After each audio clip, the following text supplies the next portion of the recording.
ahead and get started. We hope that members of Congress and other staff members will join us here. But we're very pleased to have Ethan from Schneider's office here, and so thank you and welcome. So I'm Soldano, I'm President of Family Enterprise USA. We're very pleased to assist in the Congressional Family Business Caucus, and this is the second meeting of that caucus in 2023, and there's another one scheduled for September 20th in 2023. So Caren is going to tell us a little bit about the caucus, but I would like to welcome the executive directors of various family business centers in the room. You'll hear from a couple of them later as they come up to tell their stories, along with some of the family business owners. We have the University of Toledo, Angie Jones, Dan Vanderfleet from Cornell, Smith Family Business Initiative, Wisconsin Family Business Center, Sherry Perwick, Sophia Urban, Family Business Forum, University of Carolina, Asheville, Stephanie Lershauer, University of South Dakota, Prairie Family Business Association, Kennesaw State University Family Enterprise Center, Mark Hyatt, I think I pronounced that wrong, Elizabethtown College High Center, Mike Mitchell, Grand Valley State, Robin Burns, Family Business Alliance, Oregon State University, Center for Family Enterprise, Ted Patterson, Wake Forest University, the Center for Private Business, Lily Cochran. And as I mentioned, we have staff members that will be joining us, and in just a few minutes I'm going to ask Caren to introduce some others that are here with us. But first I would like to give a few comments about family business. This is a family business caucus. I'll remind everybody it's an education caucus. It's meant to educate members of Congress, media, voters about family businesses. That's why you're all here. We'd like to hear from you. We'd like members of Congress to understand family businesses are from all industries and all sizes, small, medium, and large. It is very, very important that you all understand your power as a family business in America. 87% of the businesses in America are family-held, family-owned businesses. They generate 59% of the jobs in this country. 83 million jobs, 54% of the GDP, $7.7 trillion. They are really an economic powerhouse that members of Congress need to hear from and need to understand. 86% of family businesses give locally or to a local charity of a national organization. So if family business has to be sold for whatever reason, that local giving goes away. The community suffers as well as the family members and of course the employees. 86% of family businesses were affected by supply chain issues in 2022 and 74% were impacted by inflation. During the pandemic, 91% of family businesses kept their employees employed. Even some of those that had to close their doors, they kept their employees employed. And 61% of them actually added jobs during the pandemic. So family businesses plan their business as a legacy, not just for themselves and their employees, but also for their community. And we can't lose sight of that. They plan their business for the long term. 46% of family businesses pay above average in terms of wages and benefits. They really treat their employees as part of the family as well. And to that point, 72% have generational employees. This is the first year we asked that question in our annual survey that most of you know Family Enterprise USA does every year and has done since 2007.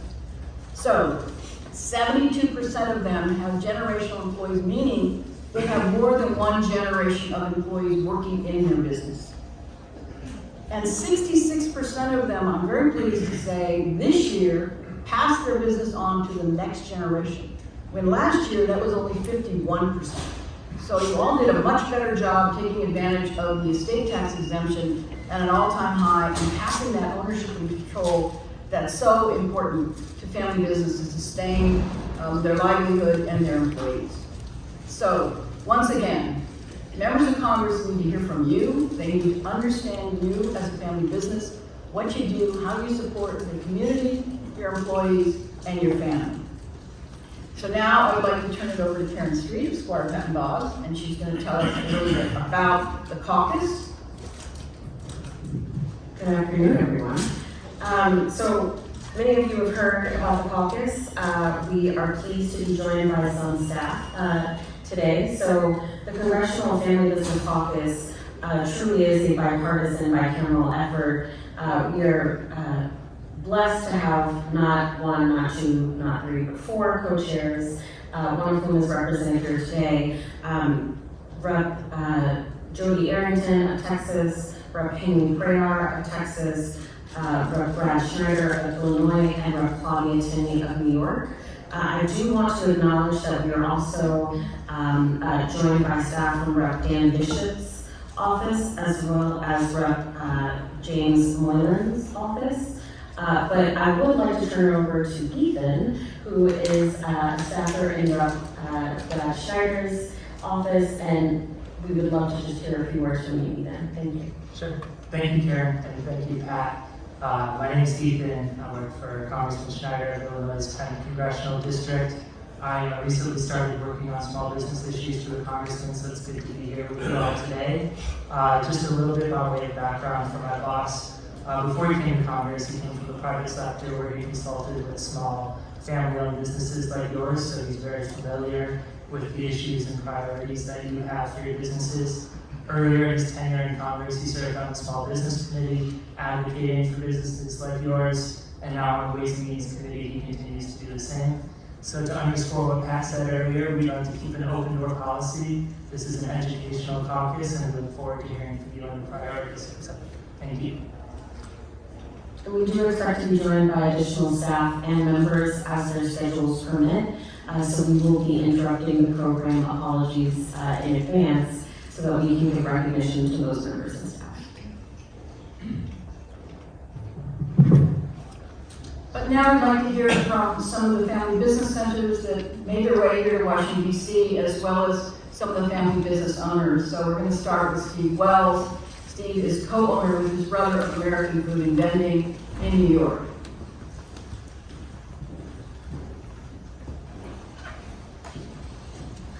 Thank you, Pat. Thanks, everybody, for being here today. It's great. I'm happy to share the story of how my brother and I came to start our family business. But really, the story is what happened before. It's our family business history before we founded our company.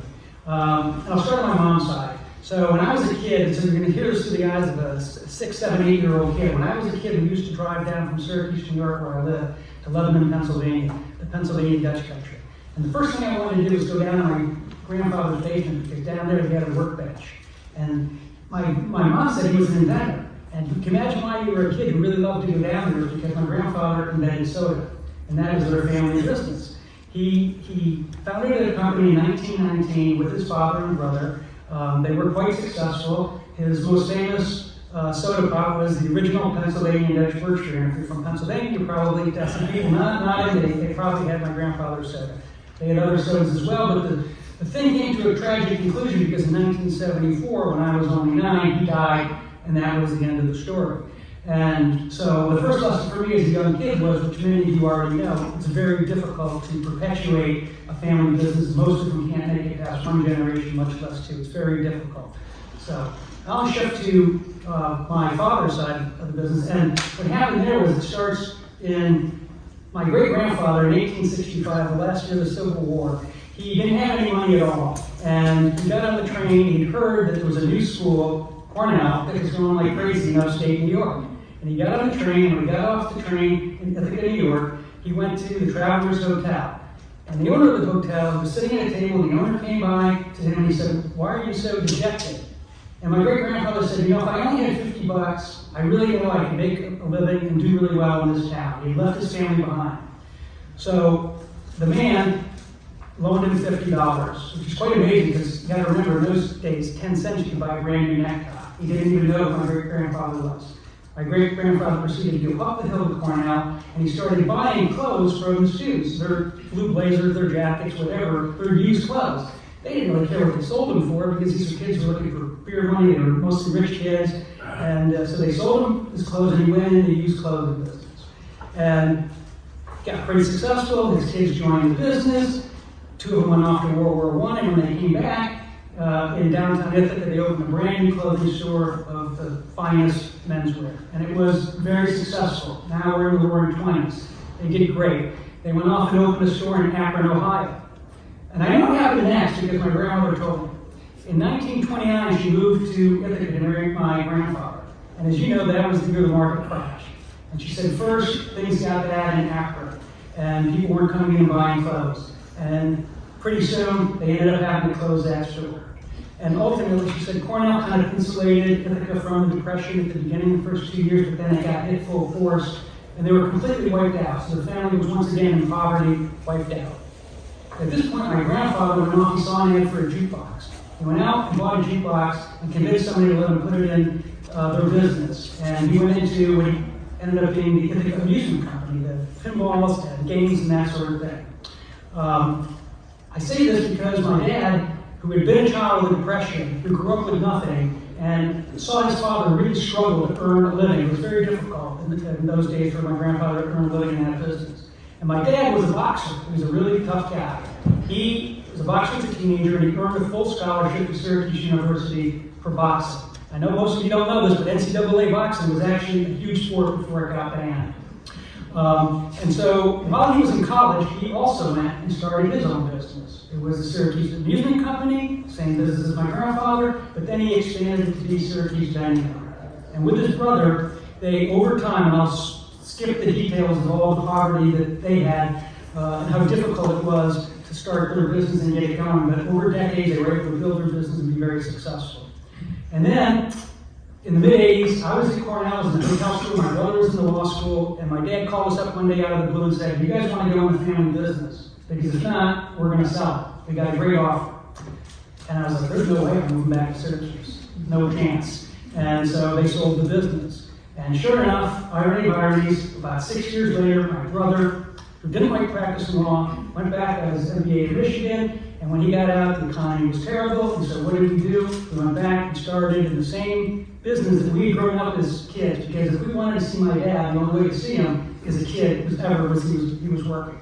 And so we started our business, American Food Bank. I know I'm going to be running over 5 minutes, so I don't have any more time to talk to you about our business. I'll be delighted to talk about it later. You know, we've grown to have over 2,000 employees now. The thing I want to convey to you all from these stories is I really want to thank especially the people from the family business centers that are here, because what you've seen, hopefully, at least for us, I can testify to, is the American dream. We went from poverty to success, poverty, success, success, since the Civil War, over and over again. And I knew even if we got wiped out with COVID, we would be able to start over again from scratch and do it again. And only in America can you do that. And so what you guys are all doing, and ladies, what you're doing in your family business centers, I can't thank you enough. You're really helping to perpetuate the truth of the American dream, not just for my family, but for millions of families. So thank you for having me. So you need to tell us a little bit about your business, because what did you do during COVID? I think that's important for them to know. All right, so we're in the hospitality business. We expanded, we haven't actually bought a mission in 5 years. So we feed people at colleges and away from home museums and businesses. And so I'll tell you about that. This was, we've been in business 32 years. The worst thing was in March of 2020, I remember like it was yesterday, in 2 weeks' time, we lost half of our business. And within 4 weeks' time, we lost 75% of our business. Within 2 weeks, we had to lay off over 1,000 people. And the distinguishing thing about a family business, which you well know, Pat, is how they treat the people. So for 30 years, we've been hiring, and I can't tell you how devastating it was to have to lay people off. I mean, fortunately, we didn't know then it would all turn out so well in such a short period of time, and we're back at it again, put our nose to the grindstone. But in any event, I guess all's well that ends well for now. But anyway. Well, that's excellent, and that's what family businesses do. They keep their employees employed. So yeah, we brought everybody back, and people who anybody taking cuts in pay, we did really have to. We needed to pay everybody back for back wages, and yeah. Excellent. Well, thank you, Steve. Thank you so much for being here. Yeah, of course. Thank you.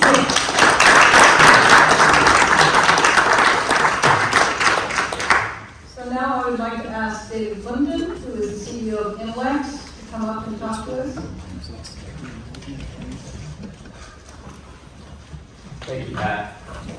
It's been my lifelong dream to testify before Congress. I think it'd be more accurate to say Pat subpoenaed me. So, no, I'm really grateful to be here, really grateful to the Family Office Centers for all you do, and to Pat Squire Boggs and to Caren Street. Thank you all for your help. So I'm guessing if I look around the room, most of you have seen the movie Rocky, Sylvester Stallone. Okay, so Intellects hails from South Philly, and if you remember the streets of Rocky running down and punching the meat carcasses, it was all meat packing. And Intellects, our roots were weedy Martin oils and fats. Doesn't sound too attractive, right?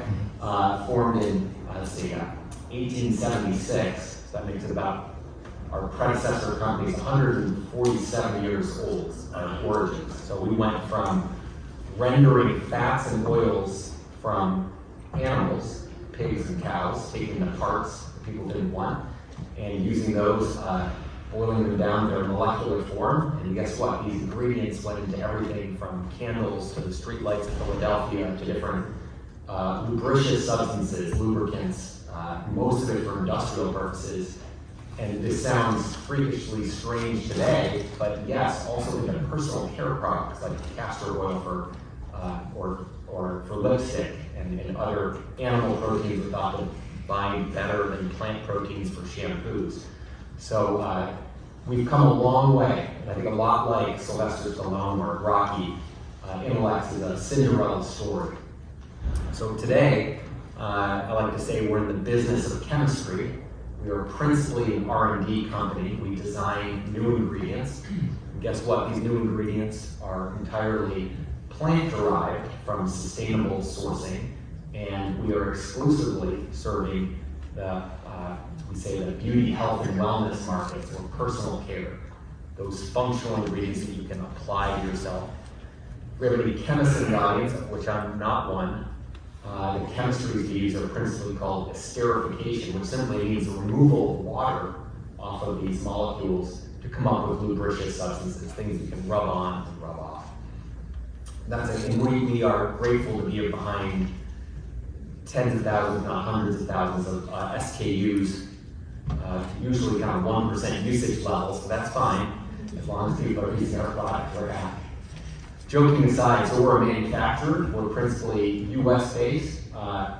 We've always been about jobs, jobs, jobs.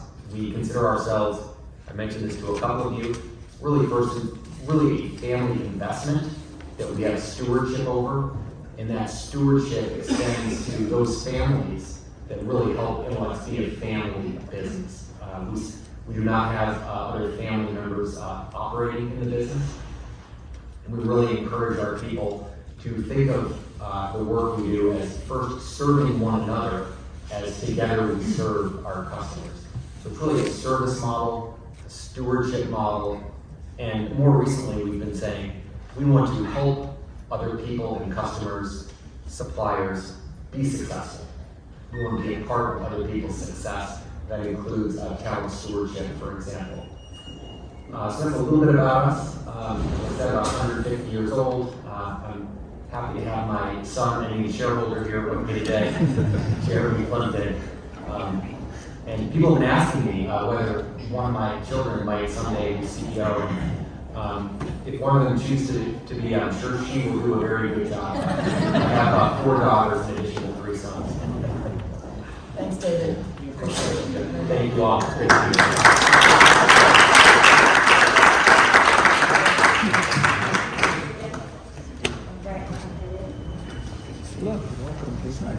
So I see the Representative Schneider's here. Oh, yeah. What am I saying? What did you say?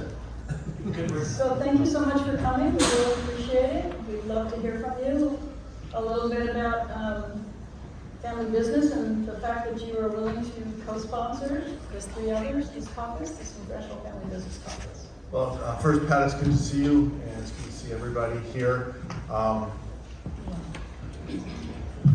Is that better? This is one of the few places I can say I come to naturally, or I come to these issues naturally. I was thinking walking over here. I get my work ethic from an early age. In late 1960s, I was 8 years old, and we would always go to my grandfather at a furniture store. We'd go to Fanfare Furniture, and it was always exciting to go visit him. But when I was 8, I went to work in the family business, so to speak. And I remember selling a bed frame for, I think, $13 or something like that. But it was my first sense of success, and it's what I knew. There's darker sides without getting into my own psychology. You know, my sisters. She'll give you a darker view of this. My other grandfather, so that was my mother's father. My father's father had a record store named Julie J's. And when I say it's darker, Julie and Jay were my cousins, not us. But I had a Schneider name. I was thinking that name. But it's what I grew up in. I later went to work with my dad. My wife went to work with her dad. My sister worked with our father for many, many years, just what we do. What my sister and I and my father did was advise family businesses. So from an age of 8 to an age of, when I decided to run for Congress at a later age, much later age, this is what I do. Why is it my passion? Because family businesses are, first, they're a lot of fun. As my dad used to say, 90% of family businesses are dysfunctional, the other 10% just boring. There's truth to that, but there was a lot of fertile ground as a business advisor with. Family businesses have a longer view, right? And you talk about that a number of meetings over the last number of months, well, before coming here, I met with the community bankers. And the short-term view, the short-term challenges, the beauty of a family business is they're looking much further, literally, hopefully, across generations as well. And the good thing is family businesses are the heartbeat of our communities. They are, whether it's these community bankers who are from communities across Illinois, some suburbs of Chicago, which they're still smaller communities, but they're part of a much bigger ecosystem.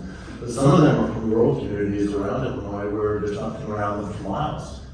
But the businesses in those communities, they're families. And so for me to, the idea when I heard that we were thinking about doing a family business caucus, my first thought was, what took us so long? And the second thought was, of course. So I think this is special. Now, I'll expand and then I have to take any questions. Family businesses aren't just mom and pop shops in our local communities. There are also some pretty sizable ones, billion-dollar ones, ones that are changing this industry. There's some that are publicly traded but still operate like family business. Sometimes that's good, sometimes it leaves room for improvement. Well, I won't mention any names. But there's a whole TV show. I have not seen Succession, but I hear it's really good. That is all about family business. Family business is our future. And so I'm very excited about this. We're talking more about it. I had a meeting this morning. A representative of the National Association of Dealers, car dealers, was there. And I told her that she should tell her members to join our caucus because car dealers aren't family business. Thanks for what you guys do. I may not have known I was going to speak. Well, thank you so much. We really appreciate it. Any questions? Why are you all here?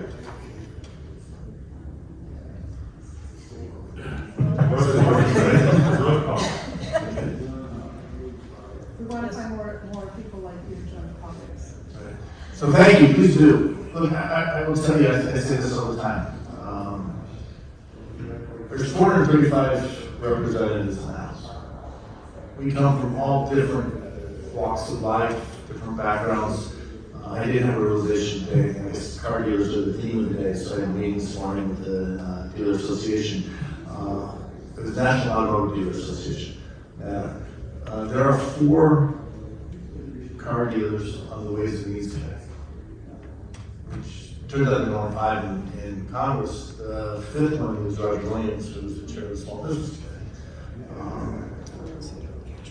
So we all come from different experiences. So there's 5 car dealers, there's 100 and some odd lawyers, way too many lawyers. That's another conversation for another day. We have people who are farmers, people who are business advisors like I was, people who came straight from the military. It's a whole different set of experiences. We all know what we know coming in.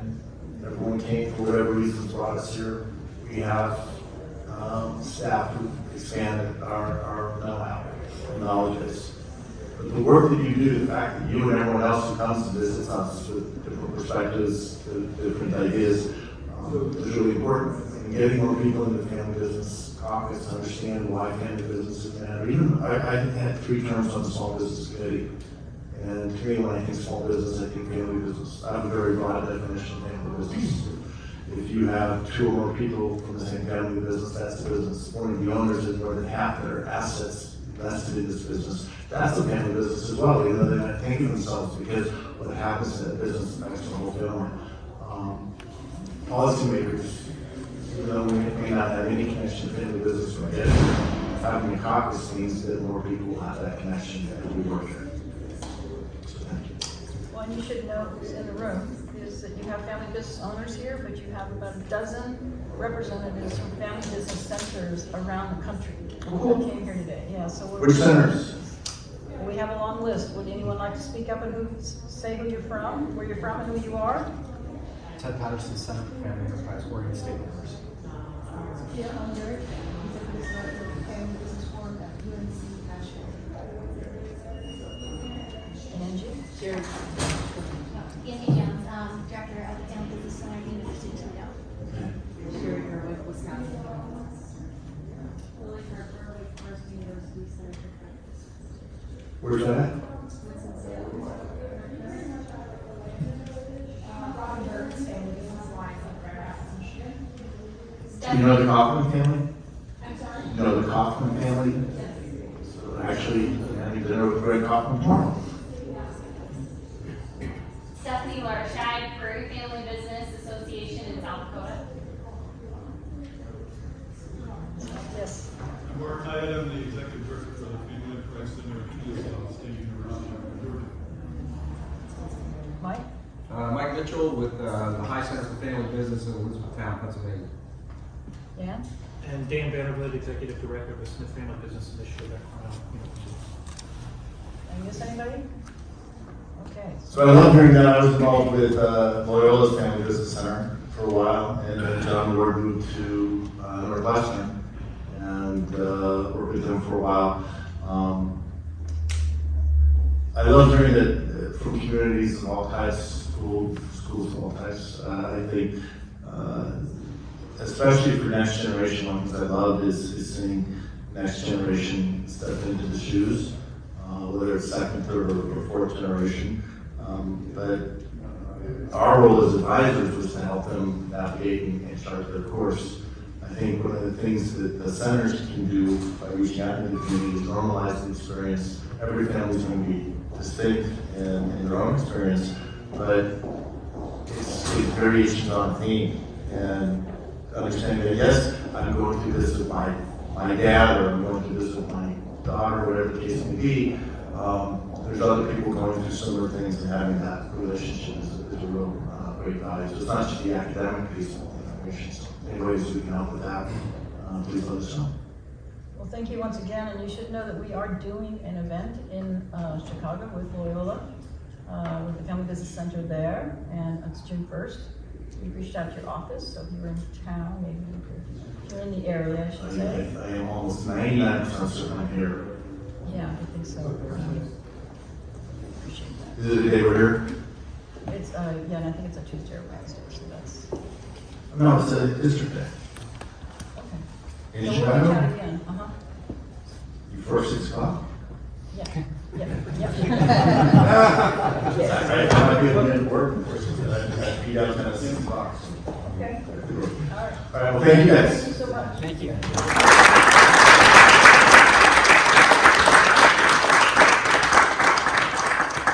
So I see that Representative Cuellar is here from the great state of Texas. How are Would you you? like to come up, please? I was outside listening. I guess you're. Actually, yeah, we'll stand up and sitting down if you don't mind. It's fine, that's fine. How's that gonna work with the audio? It's good, I'll look around. Okay, all right, no problem. Okay, first of all, thank you so much. What I want to first say to all the family-owned businesses, we appreciate what y'all do, whether you're small or medium-sized. We certainly want to make sure that we support you in any way we can, and it goes in different ways. Sometimes it's passing good bills, sometimes it's killing bad bills that are out there, as you know. And certainly when it comes to taxes and regulations, we want to make sure that we have the right level of taxes. We can't overdo it on taxes, and make sure we look at the taxes, especially tax deductions that are good for small businesses. We want to be very, very supportive of that. Also, on the rules and regulations, when I was in the legislature, I used to have, actually I passed the first ones on rules and regulations. I've always felt that too much regulation is not good, it stifles. So I've been working on these issues for a long time. And then finally, let me just say this, I have a couple things that I want to thank Matt for, talking about different things that we've worked on. But I really would like to just talk about a couple issues that might be affecting you, and then from there, take any easy questions that y'all might have. If not, we'll save it for Joey. Did Joey speak already, Claudia? No. No, okay, we'll leave those questions for them on that. Let me talk about a couple things. One is the debt ceiling. I'm sure it's been talked about. I'll give you my perspective. When you look at debt, it's been added by Democrats and Republicans. If you look at W. Bush, well, let's talk with Father Bush first. I think the debt that got added at that time was about $1.5 trillion over his 4 years. Then President Clinton added $1.7 trillion over 8 years. And if you remember, that was the last time we had a surplus. Democrat president, Republican Congress, and they were able to raise a little bit of revenues, and then at the same time do some cuts, and we had those, the last surplus we had. Imagine if we would have kept that on for the last 20 plus years. Right now, we would be in a much different situation. Then in the year 2000, one party took over the presidency, took over the Senate, took over the House. Notice what I'm saying. I'm not going to get into Democrats or Republicans, but I think you know who I'm referring to. Then a couple of things happened during that presidency. We got into 2 wars, and I always said if you want to finish a war quickly, pay for it in cash. And then we also had not only 2 wars, but we also had Part D that got added on a credit card. And then after that presidency, remember it was one party, then what happened at that time, it got almost, during that presidency, almost $5 trillion got added. So it was small under Bush father, and then Clinton, it was 1.7 trillion dollars, and the son came in, added about $5 trillion. Then Obama came in and he added about $9.3 trillion over 8 years. Things started changing from Bush, the son, then Obama. Then Trump came in, and in 4 years, he added $7.8 trillion. Almost as much as Obama did, except he did it in 4 years, Trump.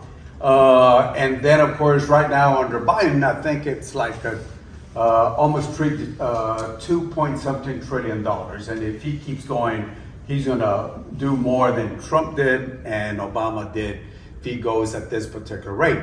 Now, I always find it interesting. I think everybody should be treated the same. When Trump was there, the party who's in charge there raised suspended the debt 3 times without putting any leverage.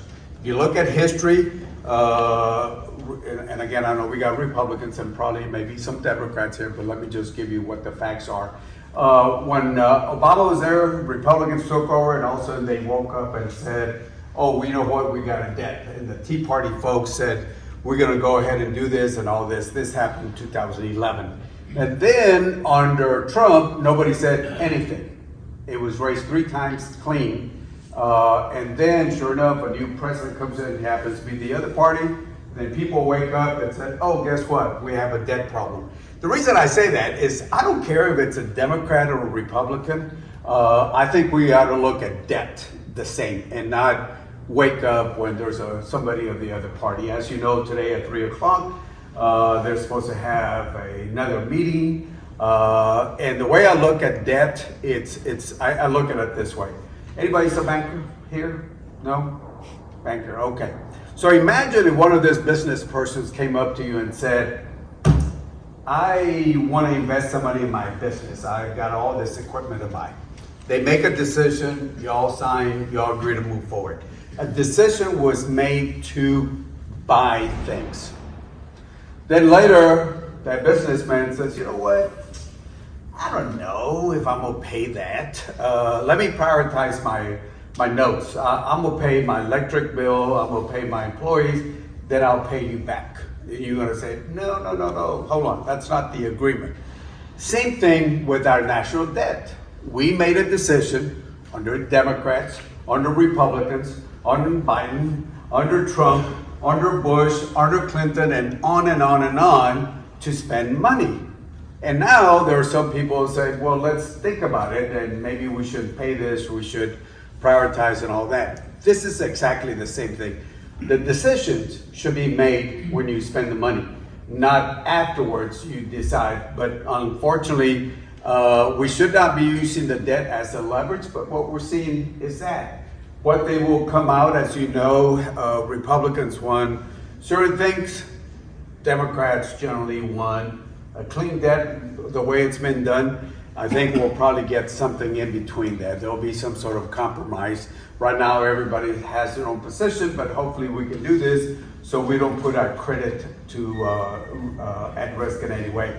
If you recall, in 2011, we did not default, but we got close enough, and what happened? It was downgraded. And when it's downgraded, what happens? They start paying you, so we are probably have paid billions of dollars extra because of what we're saying. So again, I'm one of those blue dog Democrats, and I feel that I don't care if it's a Democrat, a Republican president, or Congress, whatever, we should all treat everybody the same. That is, we make decisions what we spend or not spend. Now, business persons, you usually say, well, why don't you run government as a business? I agree. But let's look at what goes in, what goes out. Literally, we have about $1.5 trillion less in revenues or more in spending, depending how you want to look at it. Less in revenues or in spending. So if we would say cut your expenses to match what the revenues are coming in, let's say we'll have a little bit over $3.5 trillion of revenues coming in. Our expenditures are about $4.5 trillion. 2/3 of those expenditures are in Social Security, Medicare, veterans benefits. Things that we need to talk about, but people don't want to talk about it. Have you noticed? Even the Republicans say, oh, we're not going to touch Social Security, we're not going to touch this, right? So if we would cut everything down to the revenues, we basically would cover all the entitlements and maybe a little bit of money left to talk about education. No transportation, no defense, no border security, except a little bit of money, depends where you put it. If we cut everything down to match revenues, and that's what we're facing right now. I'm one of those that I think we ought to do what the Clinton and Newt Gingrich did back in the late 90s, maybe look at a little bit of extra revenues, cut and have a surplus the way we should have kept it on that. And it's interesting because deficit, if you all recall, Dick Cheney and Republicans used to say deficit spending is good. Anybody remember that? They used to say that deficit spending is good. It's good for the economy to grow. I remember being at a Dallas Chamber of Commerce, and there was a Republican congressman, and I was saying we gotta do pay as you go. You gotta look at addressing the deficit. He was on the other side speaking, and the first question that came out was, I'm sorry, who's a Democrat and who's a Republican? Because at that time, deficit spending under the Bush administration was, quote, good for the economy itself. So this is what we're facing. We gotta come up to a solution. There'll be a give and take. It's, everybody's over here, but we'll get together. I don't think whether you're the far left or the far right, well, I'll take it back. maybe the far left and the far right, the extremes probably don't think that default would, be a bad thing. But a lot of us in the middle, Democrats and Republicans, we don't want to get to that part and address the issue soon. So I say all that because they're telling me my time is up. So with that, I would say I'll take any easy questions that y'all might have. Remember, all the hard questions, send it to my good friend in Texas, Joey. He's a dear friend of mine. Questions, real quick.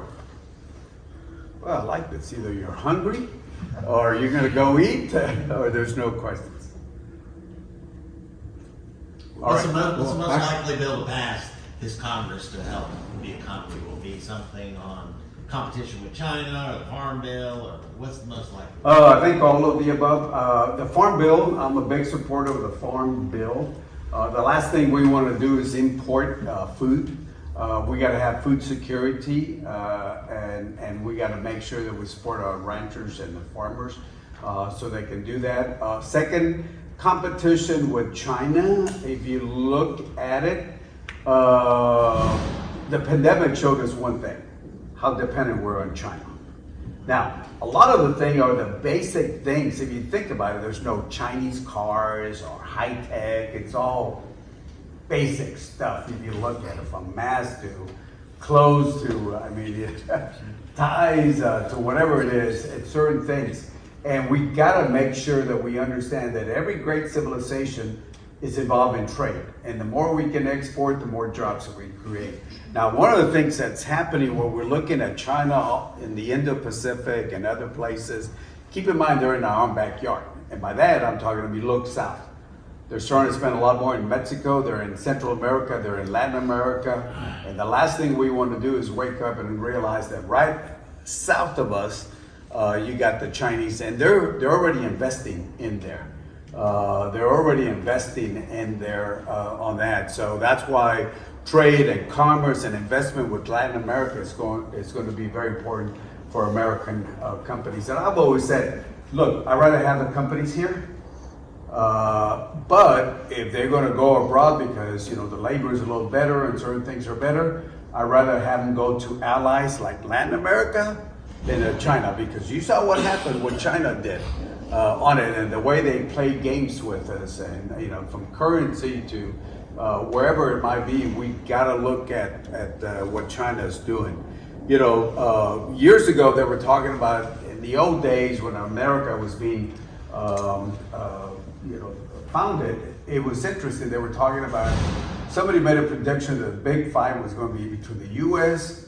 and Russia. Nobody saw China, and now we're seeing China in so many places, including the way they buy things here in the U.S., from farmlands to other things that they're buying right now. With that, I want to say thank you. Again, keep regulations low, just whatever is necessary. Make sure we keep taxes low, and make sure we provide the incentives, friendly incentives. I've been a small business owner, so I know what it is to pay taxes, to deal with overhead, to deal with et cetera, and so I've been a small business owner myself in the past, and I know what it is, and it's not easy. So government has to provide that right environment for y'all. So with that, I say thank you. God bless.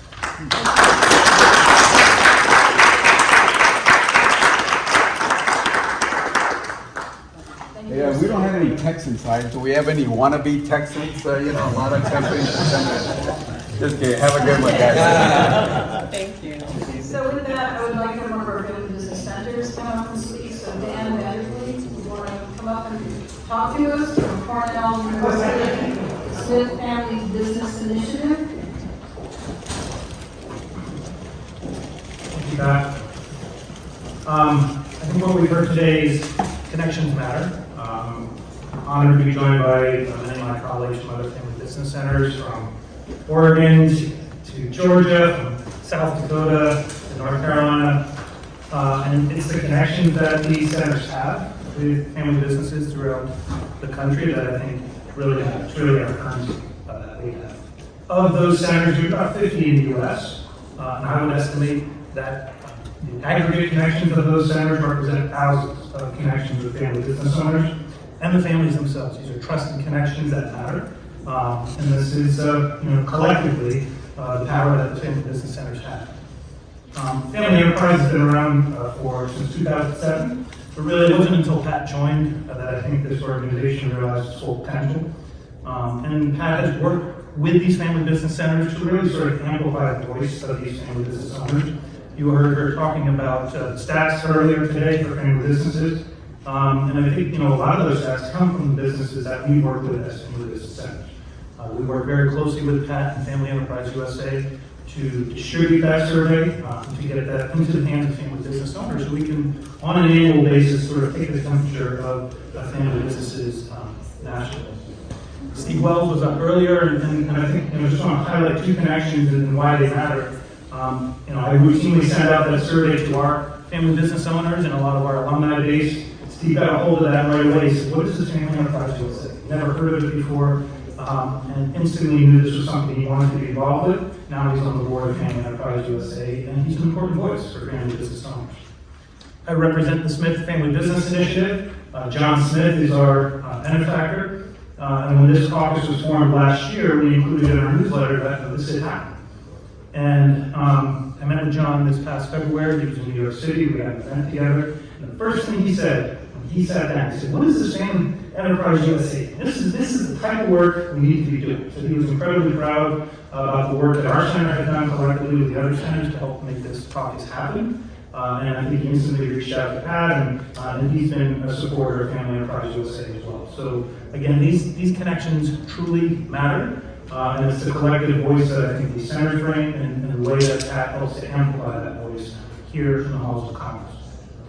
The role of centers is to raise the profile of family businesses, to help sort of change the narrative that these are not all small businesses, that they are not all sort of insular and old-fashioned, that they're not all conflict-ridden. This is what we see on the show Succession, and as entertaining as it is, I don't think anyone would want to be part of the Roy family or the Roy family in Succession. We're trying to change the narrative that these businesses come from they're all sizes, they cut across all industries, all demographics, all geographies. I think the work that we've done with Family Enterprise USA and Pat and John has been incredibly important. It's why we're here today, to continue to further the mission of this Family Enterprise or Family Business Caucus. So I think it's exciting what we're about to do, to meet with some of the members of Congress and hopefully engage more, so we get more representatives like Cuellar and Schneider that can sort of help amplify our voice as well. So Pat, thank you, and thanks for all the other senators for being here as well. Thank you, Dan. I really appreciate all of your support. You have been really, really helpful in putting this caucus together, and to all of the family business centers around the country. And I also should thank, and I'm sorry I didn't do this earlier, the Brownstein Law Firm and the Squire Patton Boggs Law Firm, who've been so instrumental in putting these things on and working so hard on this caucus, as well as John Gugliana and John Marino, who've been very, very helpful. I mean, it's not me, it's a team. It's absolutely a team. I couldn't do it without all of them. So I really appreciate all of their help and support, not just today, but every day, all day long. So with that, next I would like to ask David Shaw, who is the publishing editor for Family Business Magazine, to come up and talk to us a little bit. Thank you, Pat.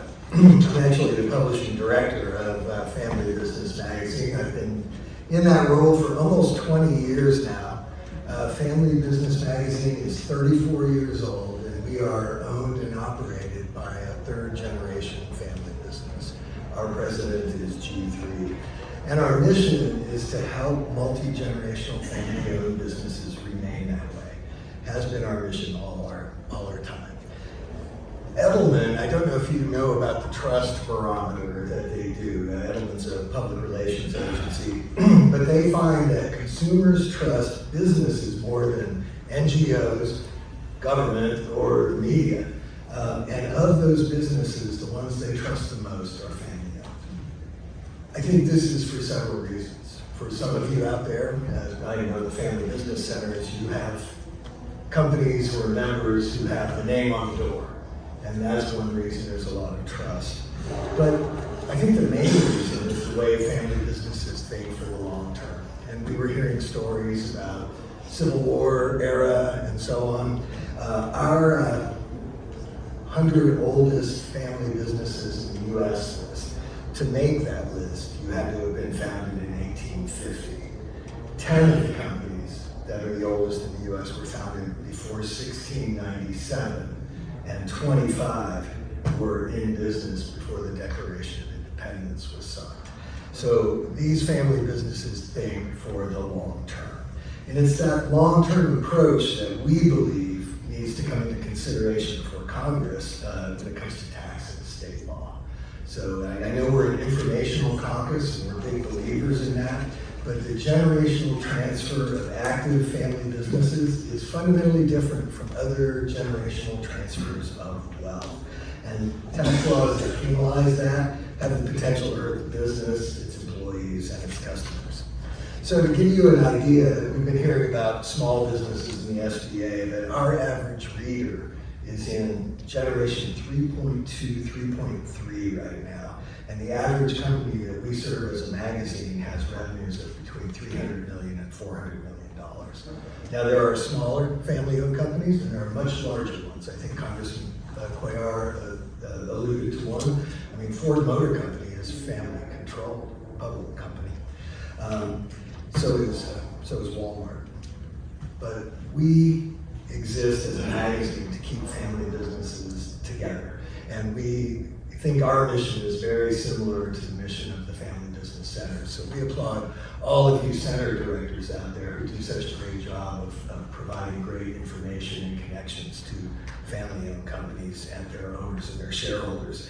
We support this Congressional Caucus as a way to educate our lawmakers on the value of family businesses and their special place in this economy, the American economy, and the way that they create wealth and jobs and prosperity over decades or over centuries. Anyway, thank you very much. Thank you, David, and thank you, Family Business Magazine, for being so supportive of our work and so helpful. We really appreciate it. Always. Thanks. And I'd like to acknowledge Bill Hayes is here with private director of boards as well. We appreciate your support as well, Bill. Thank you. So next, I would like Steve Schneider, who is president of Creative Works, to come up and tell us his family business story.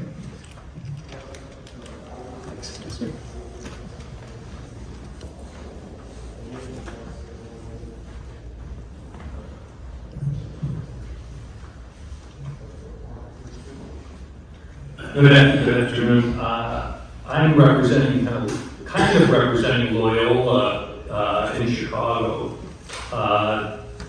They asked me to come out to this event. I've had a family business. I've been involved in family business for about 35 years. I started out for 10 years in a dysfunctional family business. And then I separated and built and created my own business 25 years ago called Creative Works. We started out as a designer and manufacturer of packaging solutions. We did a lot of novelty type of items, spent a lot of time in China.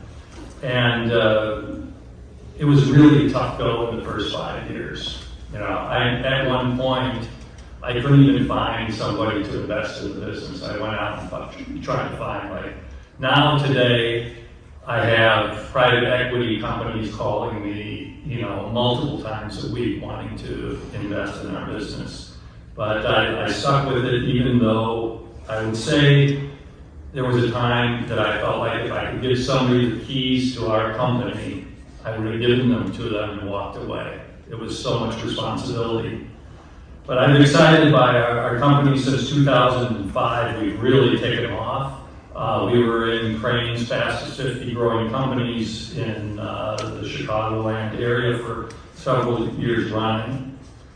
And when I set up my own business, it got some money. One of the first people I hired, because we were dealing with a lot of immigrants in our workforce, I hired somebody to come in and teach English as a second language to our workforce. And it had a really meaningful impact on these people's lives. So it's great to be in charge of a family business, but it's a lot of work and a lot of responsibility. But you can kind of do things if you're making money that you want to do. So our purpose is to positively impact the lives of our associates, their families, and our community while helping our clients grow, innovate, and prosper. Now that's, really almost putting our associates and our families first, but while we're helping our clients. What do we do? Today we package food items, things like cereal in a cup for General Mills. For a large brand company, we installed high-speed bagging lines to fill 2 million bags of confectionery items every week. So we've really learned over time and reinvested in the business. Also, as part of this ability to kind of control your own destiny, years ago we became EPA Green Power Partners. And I must admit, I kind of did it as a little bit of a marketing thing early on. But we run all of our facilities, and these are factories, 3 large factories, over 1 million square feet of production space on green power, and we've done that. Now I must say, while our clients, which are these large food companies, kind of like it, I don't think they've ever given us any business because of it. We were also invited a number of years ago to join an organization, which is an amazing organization on corporate social responsibility called AIM Progress. It's based out of Brussels, and it's 40 companies, including Unilever, P&G, Mars, Hershey, Nestle, and we were invited as a supplier partner because of our good practices. So those are things that really kind of make me feel great about running the business. Some of our challenges, and of course we all have challenges running businesses, during COVID we stayed open, we were essential, and I still remember writing, we had to print out documents for people to show to the police, for our workers that were coming to our factories during those early days of COVID, trying to get masks for COVID.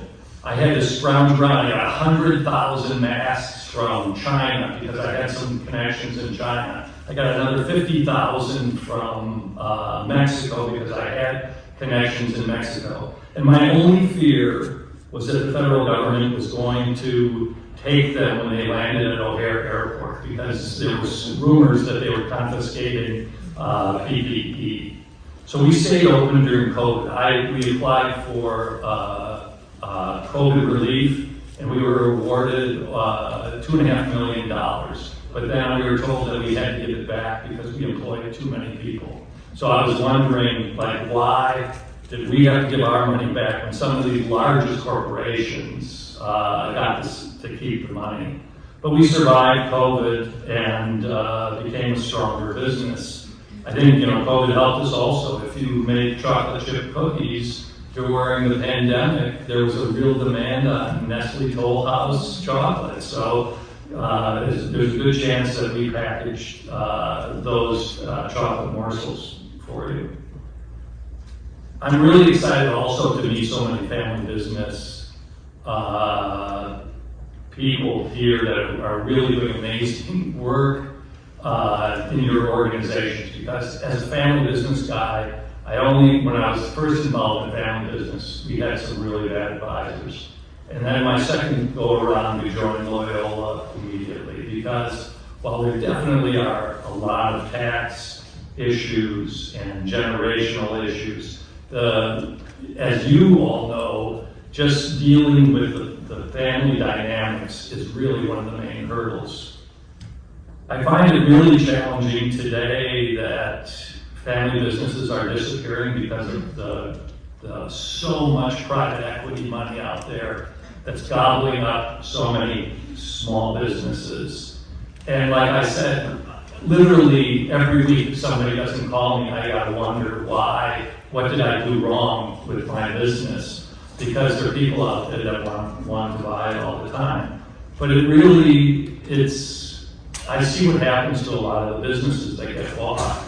And I think there's definitely a place for private equity, certainly, but you know, I wouldn't want to put my employees through transitioning to a private equity firm. And fortunately, some of my competitors are now private equity owned, and I think like, oh my God, interest rates are up. That's probably good for me because they're so leveraged. It's going to be a competitive advantage for me. So I really just want to say I'm so excited to be part of the Family Business Institute at Loyola. I have a son in the business, another son who was part of the business, and we're kind of just navigating the road and trying to figure out how to get to the next generation. You know, as the statistic that was mentioned, the multi-generational people in family businesses, and we are an amazing example of that because I have people that are working the factory floor, and now their children are graduating from college, and their parents are sending them over to work for us. And it's really exciting to see these almost really first generation professionals come into the workforce, and to see their parents so proud of them that they are working at our company. So that's my story, and I'll stick to it. Other than the fact that Brad Schneider is my congressman, and I have donated money to his campaigns over the years, so that's my story. Thank you.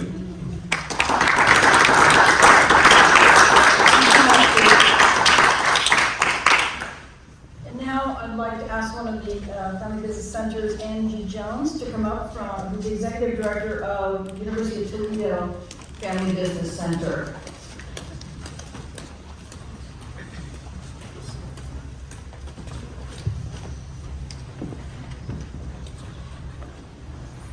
Pleasure to be here today. Thank you, Pat and Jackie USA, for inviting me to speak, share a little bit about our Family Business Center, and be a small part of all the good work that you're doing for the family businesses across the country.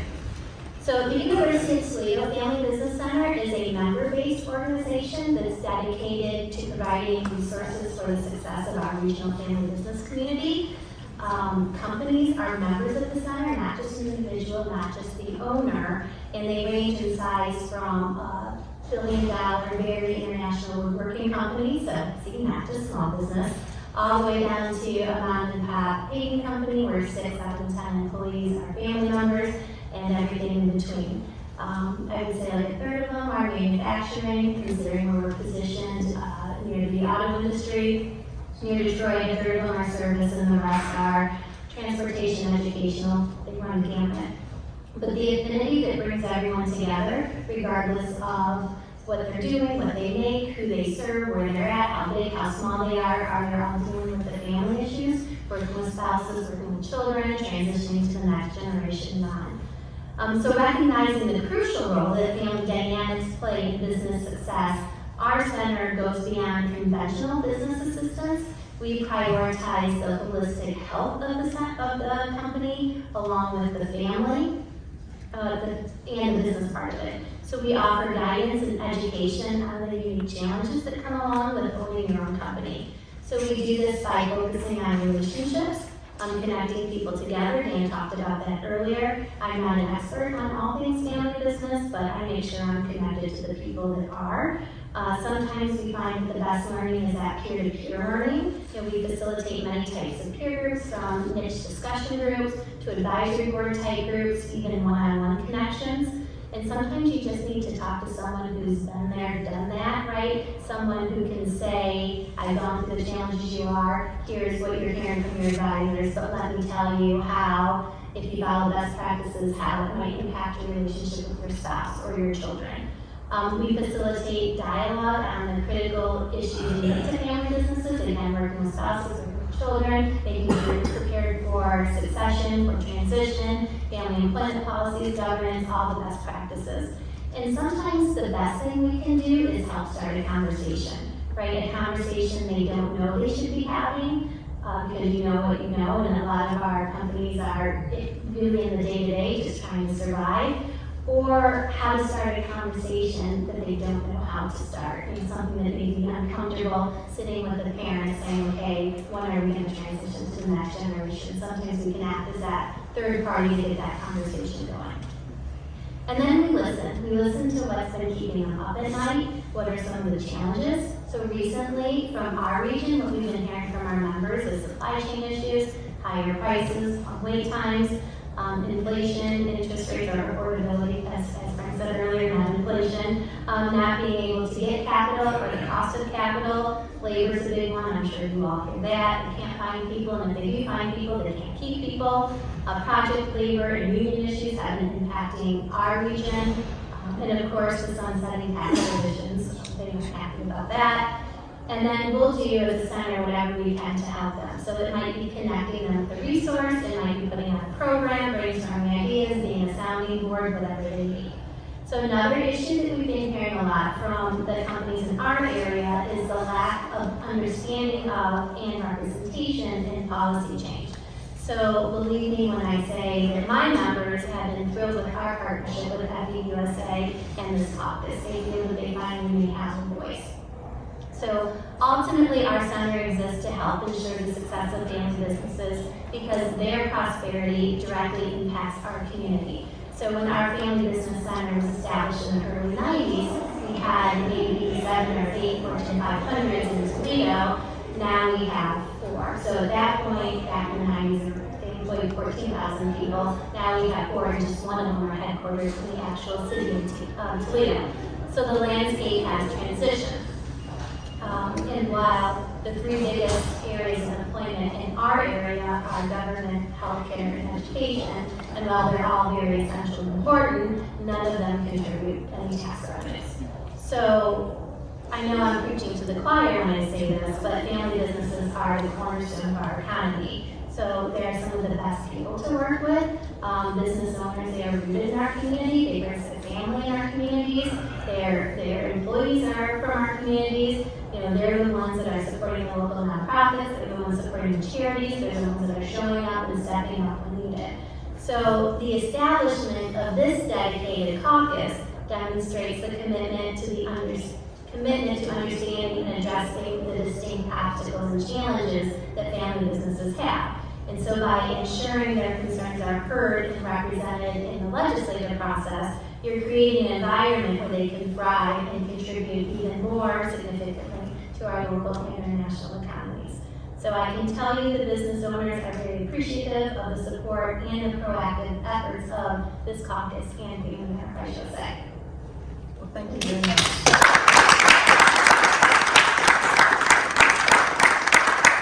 Thank you so much. I really appreciate it and appreciate all your support and all your encouragement and help. And thank your members as well. So I think we're going to conclude because I know many of you have Hill meetings and Caren has advised me that that's very quickly coming up here. So we all need to get to our various meetings. So once again, I really appreciate everyone's participation. Appreciate you all being here today. Appreciate your support. Please encourage all your members of Congress that they should be part of the Congressional Family Business Caucus. And remember, again, it's a bipartisan educational caucus. And good luck with all your meetings this afternoon. Thank you very much. Bye-bye.